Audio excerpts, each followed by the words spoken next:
Will the House please come to order and members kindly take their seats? Welcome to the Caucus of the Whole on Tuesday, April 8th. We will be hearing an update from the chair of the Ways and Means Committee on the amendment they passed today on House Bill 454, our Education Transformation Bill. So with that, I'll turn it over to the chair, Representative Kornheiser.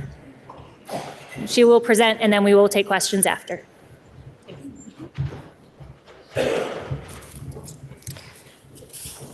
Hi, everyone.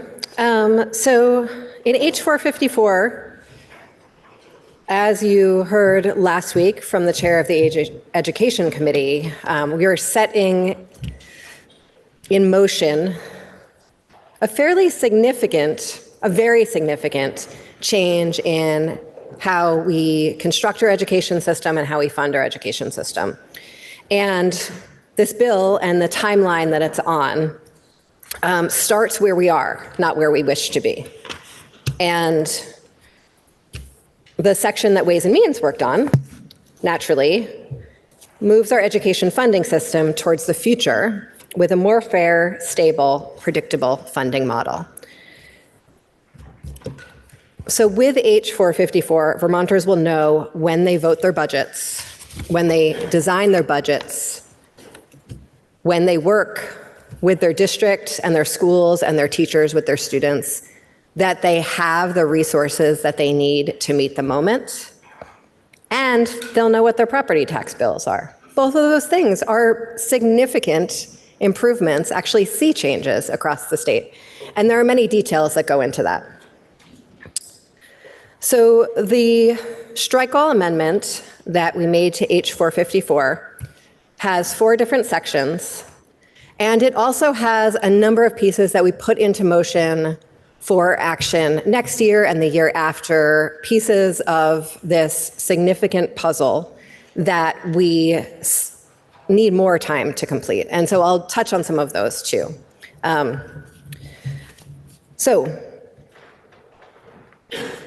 Starting in the foundation formula, and I think everyone has heard about this to some degree. I think I've stood up here and talked about it to some degree, but starting in FY29, when our new districts are formed, school district budgets will be set using a base of around $15,000 per student. Additional weights will be added to a district's per pupil count for students living in poverty, English language learners, and those receiving special education services. The base and weights, as these new transitions begin, reflects Vermont's current system of education delivery. And while we can't compare apples to apples to align with our existing districts, the new base and weights will result in education spending that is approximate to what we're spending now, slightly more, but quite far in the future. And I'll talk about that future in a minute. The bill includes an inflator for the base and a regular process for reviewing the structure of the formula, which can be is required to be adjusted regularly to reflect any cost savings achieved through the new governance and education delivery models that are contemplated. The use of a foundation formula, importantly, stabilizes education spending, provides more predictability for taxpayers and school districts, and directs more resources to schools that have previously been significantly underfunded. And I believe I've said this before, but I don't know how many of you were able to join us when we had a Brigham panel in the well of the House. It feels like 5 years ago, but I think that was just maybe 2 months ago, folks. And at that point, that was really our chance to highlight the really particular situation that Vermont sits in when we contemplate these issues, that we have a constitutional provision related to how we deliver educational services in the state that's really different than any other state in the country. And we have the Supreme Court decision from the 90s that shapes so much of what we do. And I think a few times in this work, we've been asked what problem are we actually trying to solve? And I want to be really explicit that some of the education inequity, both in terms of opportunity and in terms of funding and tax bases, is at levels of inequality that are very similar to where we were pre-Brigham decision in the 90s. And so if nothing else, that is a significant responsibility that we have before us to solve. And the bill that we're putting forward really takes significant steps to resolve that. The proposals that we received from the administration were built on a foundation formula proposals that the Ways and Means Committee have been working on for a few years. As we dug into the numbers that came to us, it became clear that significant costs had been left out, and some of the assumptions were inaccurate and required updating. In conversations with school business managers, multiple national education experts, our Joint Fiscal Office, and the Agency of Education Consulting Team, it became clear that the numbers and models proposed by the administration were not appropriate for our current education system and would add significantly more instability in a time that I think we can all recognize is a significantly unstable time for our schools. However, the model from the Agency of Education with some updated inputs would be appropriate after our significant policy reform goals are fully realized, because they're designed around a very specific framework for how education is delivered, very specific numbers of kids in classrooms, size of schools, et cetera. We decided that a fiscally responsible approach was to implement a foundation formula with a differently calculated approach. There are essentially 3 ways to determine a foundation formula in the education finance literature. I'm happy to get into any of that offline with anyone. And we use something called a cost factor approach, which uses our current spending to determine the most efficient way to deliver educational outcomes in our state. And I think the Speaker's office is sending around sort of the memo related to that if anyone wants to get deep into the statistical muck and mire. As our education policy reform moves us towards a more effective and efficient delivery of services over the next decade, costs will be reduced and the formula will adjust to reduce spending or keep it even, depending on what inflation requires in that moment. When the reform is completed, and likely it never will be, right? We're all in this building because we think that things can just get better and better and better, right? But when we sort of reach the end goal that the education policy work contemplates, the statute or this bill moves us to numbers that are closer to the administration's proposal and the use of an evidence-based foundation formula once we have reached sort of that model that's described there.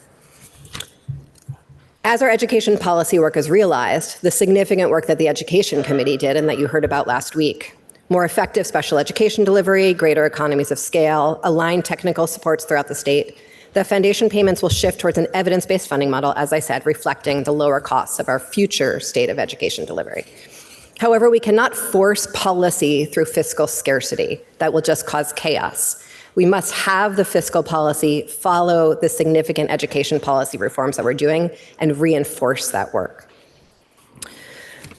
As part of a move towards a foundation formula, we spent significant time contemplating whether or not districts could raise additional money in addition to the foundation formula. And there are significant reasons to do that, if nothing else, to bring comfort to districts that are nervous about this new system.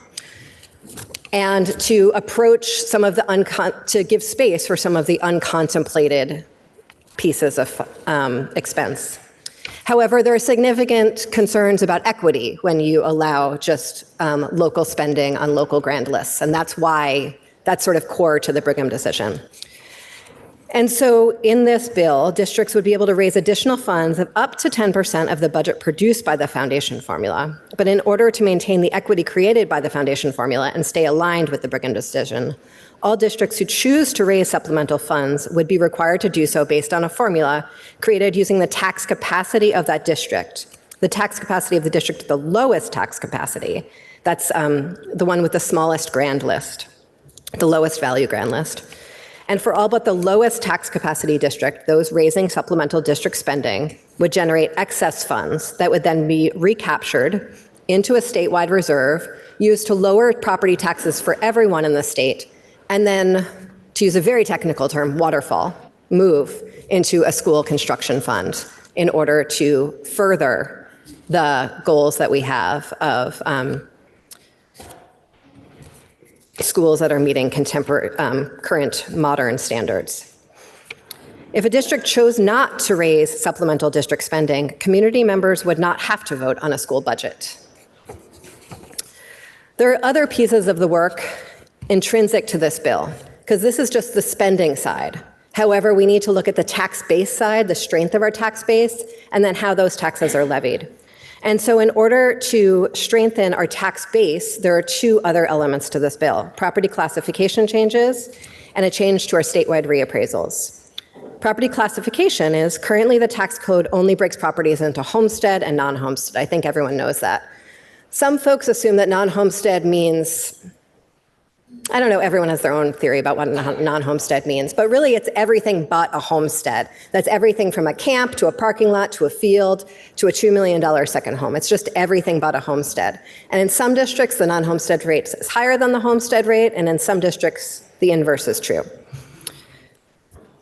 In H454, we keep the homestead with the same definition, but we break non-homestead properties into three classifications instead of one.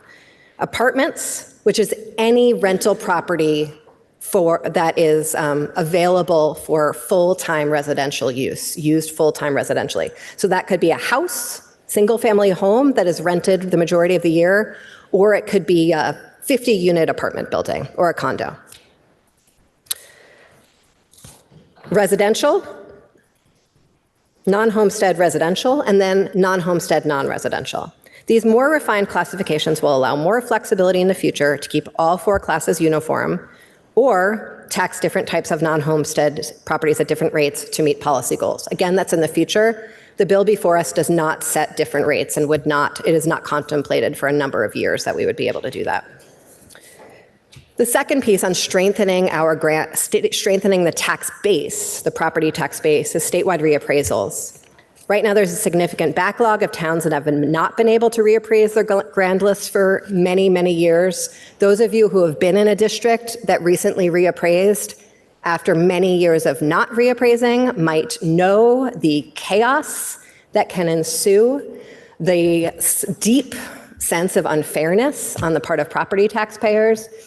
And despite our very best efforts with the common level of appraisal, it causes significant confusion and is not as equitable as truly reappraising regularly. The bill creates 12 regional assessment districts to have better statistical accuracy in reappraising and to create more continuity and structures for regular reappraisals. And there's a lot of work with the Department of Taxes on that I'm not going to get into. And then finally, and I'm so glad I get to stop talking soon, we look at how we levy taxes and our property tax exemption system. So right now, as folks know, we have a property yield and an income yield. If you are income eligible and your home is of a low enough value, you're eligible to basically pay based on income. The system is very difficult for folks to explain to taxpayers. It is not consistent year to year. It is on a year lag. That is also very hard for folks whose property values and income change. And the thresholds have been in place since the 90s, which means that they have not accounted for inflation. And any time we attempt to change those thresholds to account for inflation, the way the system works, we wind up creating even more inequity. And so we haven't done that. And so in this bill, we move to something called a homestead exemption, which is essentially if you are income eligible, then your property value is discounted at a certain percentage.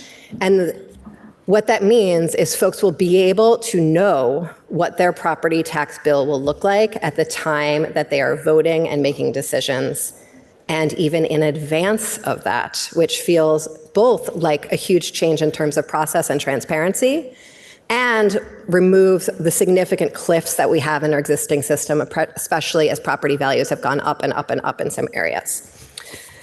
So, this bill is the first in a multi-year process.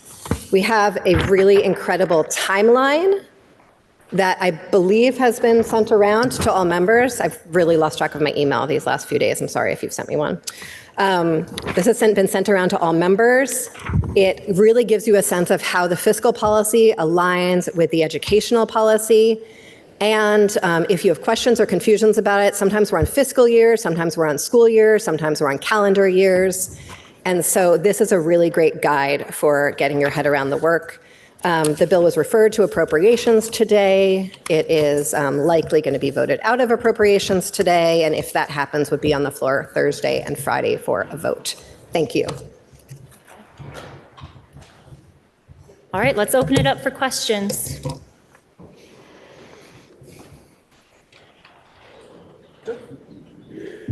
Give you a moment. Member from Colchester.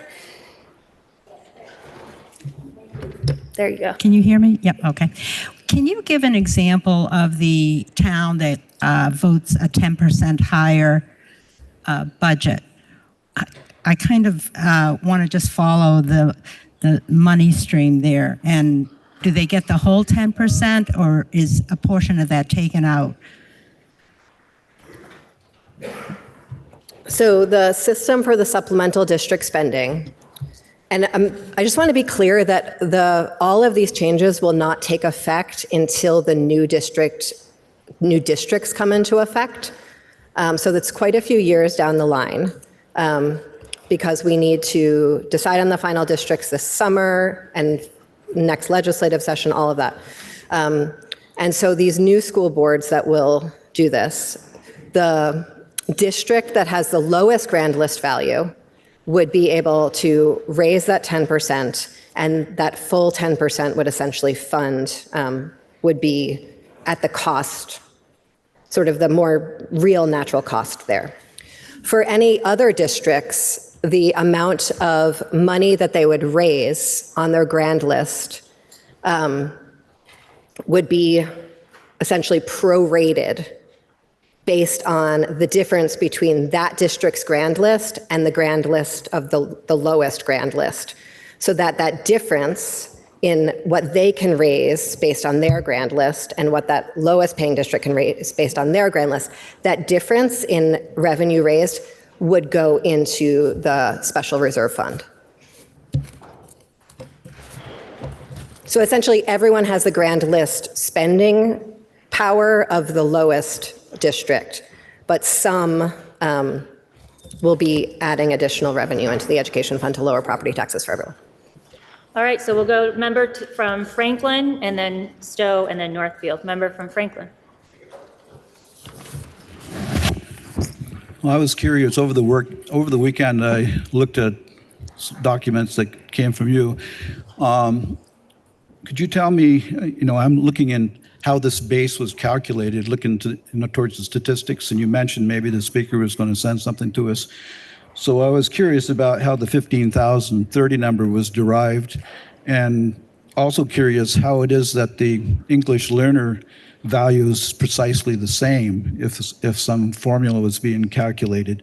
And I heard, I think last night in a meeting with JFO, the word linear regression used. And so I haven't seen any statistics involved in this, and I'm curious about how linear regression was used and what the parameter, what the R-squared value was, other things like that, how it was used. Will we get more information on that before we actually vote? My hearing is not great today, but I think you're asking sort of what the basis for the foundation formula's numbers are, the statistical basis. So they're both in our joint fiscal office fiscal memo, and I believe we sent around the memo from our consulting team that the joint fiscal office consulted with, Professor Colby and Professors Colby and Baker. They have a memo of an update of their analysis, which is based on a model that they developed for the Agency of Education a number of years ago, that the Agency of Education actually has legal ownership of. And the original report that describes the full statistical analysis of that is available, and I'm happy to send it to you. It's also linked in the shorter memo from Professors Colby and Baker that I believe went around to all members. Yes, went around to all members. But I can attempt to explain the statistics. I'm going to do like a quick on the statistics right now, if that's helpful. But essentially, the inputs for all the spending throughout the state go into the model. And the question is asked, what cost factors, holding many things equal, the way a multivariate regression analysis would, lead to student outcomes in our state. And the costs, the variations in costs that are considered statistically significant, such as sparsity, being an English language learner, or coming from an economically disadvantaged, the degree of variance of that factor is calculated, and that's where those weights come in, and that's where the base comes in. The English language learning particularly, which I believe you asked about, has been recalculated actually, I believe, 3 times since the initial study when we put the initial weights in place, because our English language learners in Vermont tend to be very, very concentrated in a few schools, and so statistical analysis is much more difficult. And so we've asked for, those students were not, the first time the analysis was done, the students were not sort of divided into, by the school system, by multiple levels of learning yet. And so the updated analysis brings us sort of just much closer because we had much better numbers available to us. Our English language learning in Vermont tends to be much more expensive than other places on average, because so many of the English language learners in Vermont also are in a category that has an acronym that I can't remember, but essentially means that they did not have formal schooling before they came into the school system in Vermont, whereas in many other places, many English language learners did not come from a refugee camp. They came from some other school in some other country.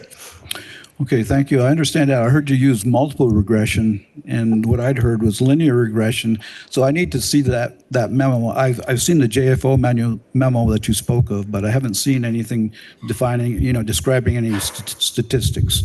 So I'll need to take a look. I want to take a look at that. We can absolutely send that to you. I believe it's hierarchical linear modeling, which is both a linear regression and multivariate, but we can send the full report to you. Okay, thank you. Mm-hmm. Okay, so next we'll go to the member from Stowe, and then Northfield, and then Bristol, and then Morristown. Yes, thank you, Madam Speaker. In an extremely high average residential units that are valued, like Stowe, the existing homesteaders may have very modest or fixed incomes. Are their homestead properties still discounted based on income sensitivity without regard to their home's assessed values? Yes, I think this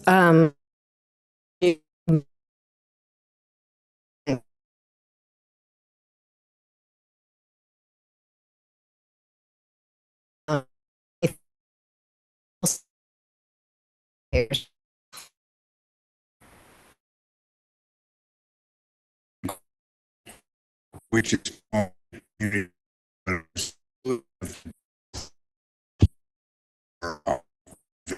of some of our schools that have had a lot of deferred maintenance or neglect. What category does that spending fall in with regard to above the 15? Is that bonding not included in this formula? there are a number of, as I think I mentioned at the beginning, and I didn't get into it, so thank you for asking this question. As in the bill, there are a number of areas that we were not able to tackle this year that we will pick up next year. Significant work on special education, transportation costs, dual enrollment, CTE, and included in that is bonding in particular, both what happens to existing bonds as districts merge and bond debt, as well as where new bonding might take place and how that would relate to the foundation formula. The foundation formula accounts for regular maintenance, but not extraordinary maintenance. And so we will work on that next year. Thank you, Chair, and thank you, Madam Speaker. All right, member from Northfield, and then Bristol, and then Morristown. Thank you. I was digging it up in the bill, and oops, thank you. You referenced the regional assessment districts, and it looks like those are already determined in the statute. They're by the county, except 2 sets that are combined. but the school districts are yet to follow from a work group and so forth. So am I right in saying that it sounds like that the assessment districts might not be the same as the school districts? So that's a great question, thank you. The regional assessment districts and changing our reappraisal system was work that the Ways and Means Committee was doing long before this session and the proposal that came to us from the governor. They need to be of a sufficient size to meet sort of best statistical practices. It's possible that if the school districts come back at similar sizes to these appraisal districts, that we definitely would have time to amend that to have them align with school district boundaries. But if not, we would likely go with this. And that's why the two counties are combined, is in order to reach sufficient scale to have good statistical analysis. Okay, so they may or may not be the same. They're going to default to what they are here, but if we do see that the districts will be large enough, then we would change it to that. Okay, thanks. It doesn't seem to make sense to end up with an appraisement district that is not the same as the school district. That's Agreed. All right, member from Bristol. Thank you. Just a question, a curiosity. What inflator did your committee end up with keeping the same? And can you talk about that a little bit? Why? We use the NEPA because that's the standard inflator that we use for educational costs across the board. However, we have tasked Joint Fiscal Office with doing a deep dive on appropriate inflation indices, especially to account for, and this parenthetical sentence is not in the bill, but specifically to account for increased possible healthcare costs over the summer. And so we might change the inflators next session if they come back to us with a better one. We also added inflators to many areas of statute that have not had inflators in the past, and I think that's going to be a great step forward so we don't wind up with some of the particular cliffs that we have right now. Right, member from Morristown. Thank you. What is going to be the determining factor for how that waterfall gets spent, or how the reserve and special fund gets distributed? Who gets to make that decision, and how is that decided? My concern is that with such large districts, and with so many varying needs from all the different schools across our state,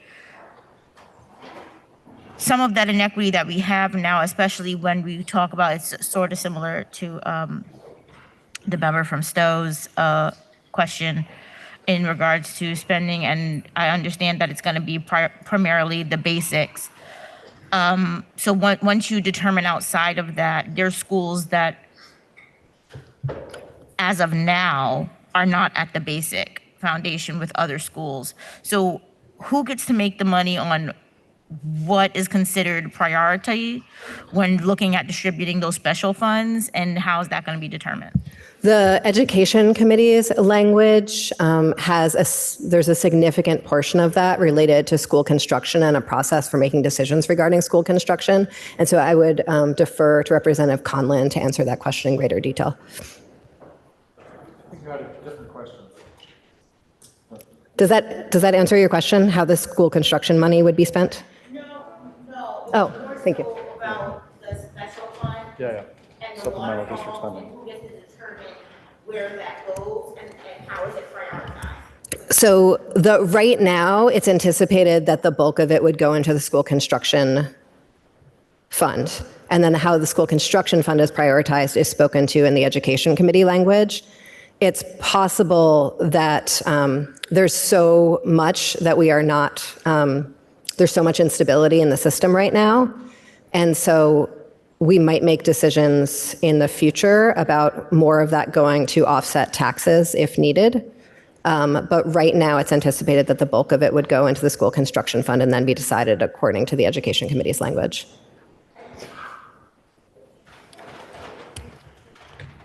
Other questions, member from Waitsfield.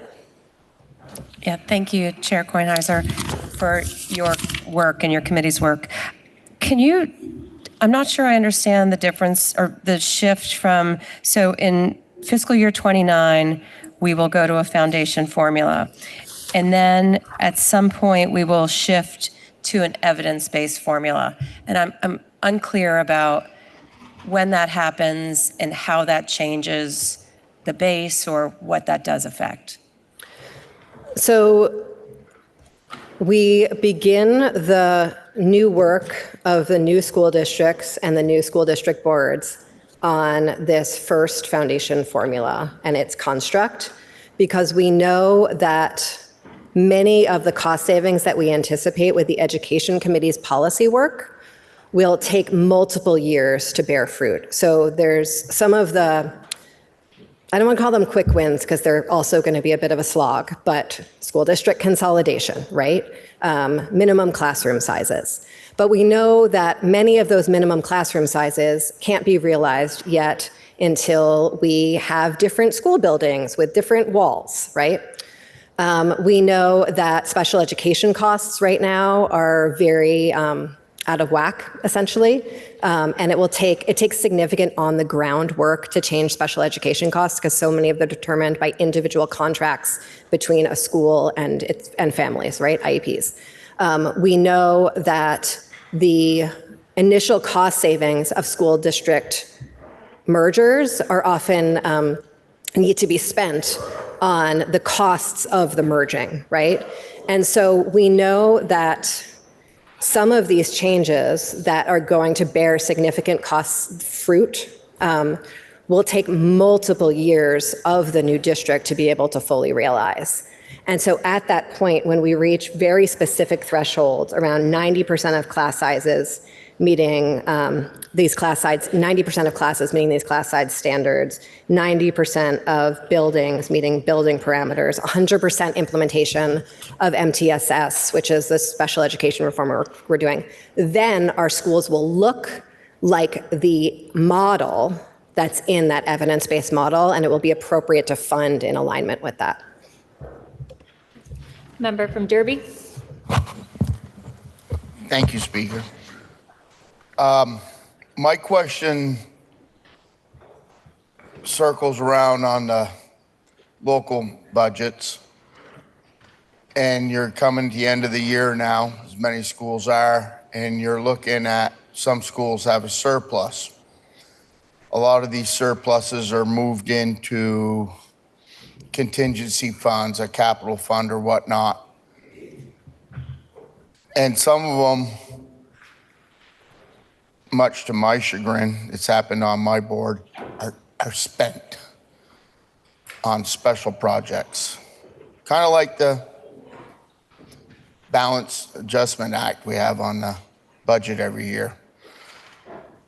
What will become of those funds? Will those go back to the state by rule? Or will they still be able to put them maybe with rules into special funds like a capital reserve fund? So if they have a leaking roof, they can fix it or another problem arises. Thank you.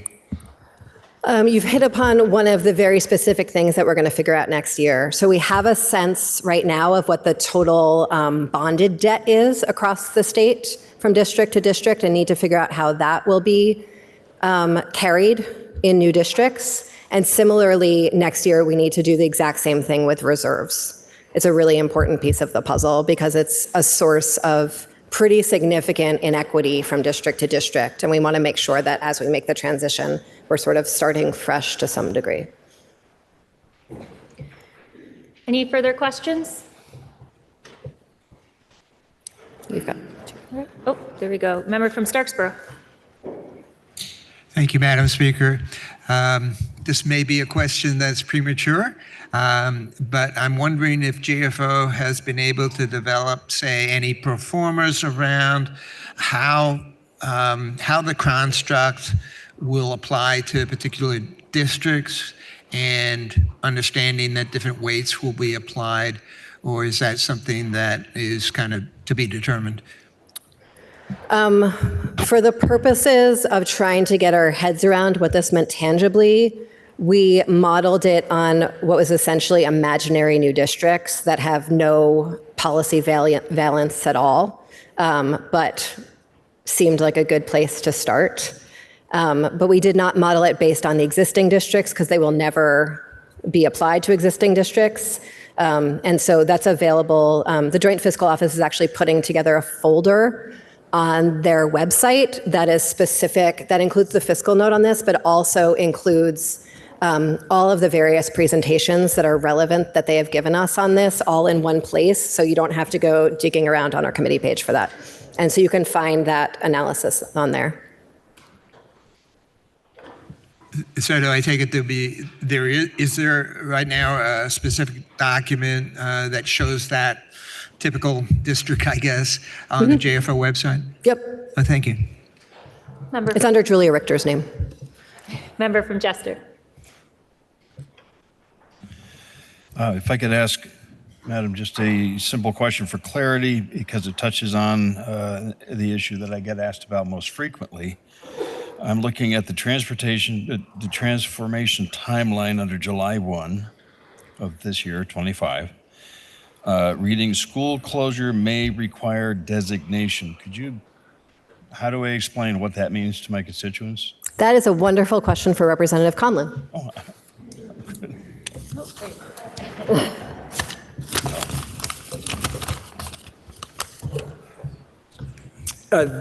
So that part of the proposal specifically refers to, in our current state of how we are governed and all of that, if a district decides to close a school, or if it's a one school district decides to close themselves, that in order that they then need to accommodate the students that were in that school, and this would require that the school district designate up to 3 public schools for those students to attend.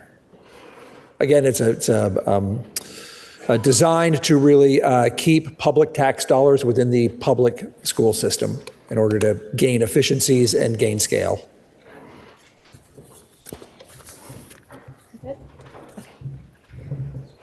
thank you. Great. Oh, member from West Windsor. Thank you. Excuse me. I wondered whether there is any provision in the base formula for schools that have to tuition out their students. Is the tuition amount included in the base formula, or are they subject to excess spending penalties? And what do I tell my constituents who are already extremely upset about that? And further, is there any provision that limits the amount of tuition that can be charged by a public receiving school? Thank you. I have been thinking about you on this one, Representative Burrows. Yes, there is a limit. Essentially, a receiving school tuition is what the weighted foundation formula for the student they're receiving is. And that's the end of the story. That's for public schools, public receiving schools, and not just, so they all schools. All schools, yes. Thank you. Mm-hmm. Great. Any further questions? Member from Heinsberg. Yes.